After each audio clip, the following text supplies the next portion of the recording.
पृथ्वीराज चौहान एक महान राजा थे जो कभी किसी से नहीं हारे। उन्होंने मोहम्मद गौरी को 16 बार हराया था, लेकिन उसके बावजूद भी 17वीं बार मोहम्मद गौरी ने पृथ्वीराज चौहान को हरा दिया। पता है क्यों?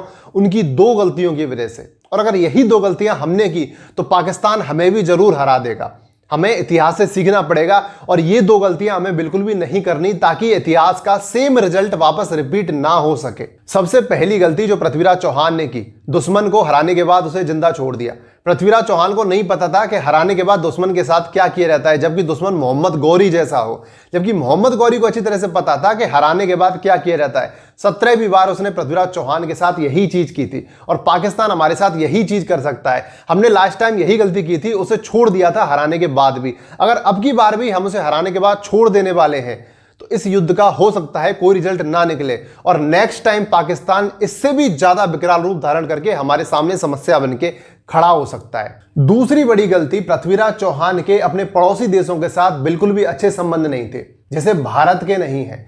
अब पृथ्वीराज चौहान की सेना चारों दिशाओं में बटी हुई थी, इस बात का फायदा उठाया था मोहम्मद गौरी ने। अगर भारत की सेना पाकिस्तान, चाइना और बांग्लादेश इन तीनों बॉर्डर पर डिवाइड हो जाती है तो पाकिस्तान के मुकाबले हम कमजोर पड़ सकते हैं और यह 100% तय है कि चाइना डिस्टर्बेंस क्रिएट करेगा और बांग्लादेश भी कर सकता है। तो हमें इस बात की पूरी श्योरिटी रखनी चाहिए कि चाइना और बांग्लादेश के सामने अपनी फोर्स खड़ी करने के बाद हमारे पास क्या इतनी ताकत बचती है कि हम पाकिस्तान का सामना कर सकें, क्योंकि चाइना बीच में जरूर कूदेगा और वो तब कूदेगा जब हम पाकिस्तान के साथ बिजी हो जाएंगे।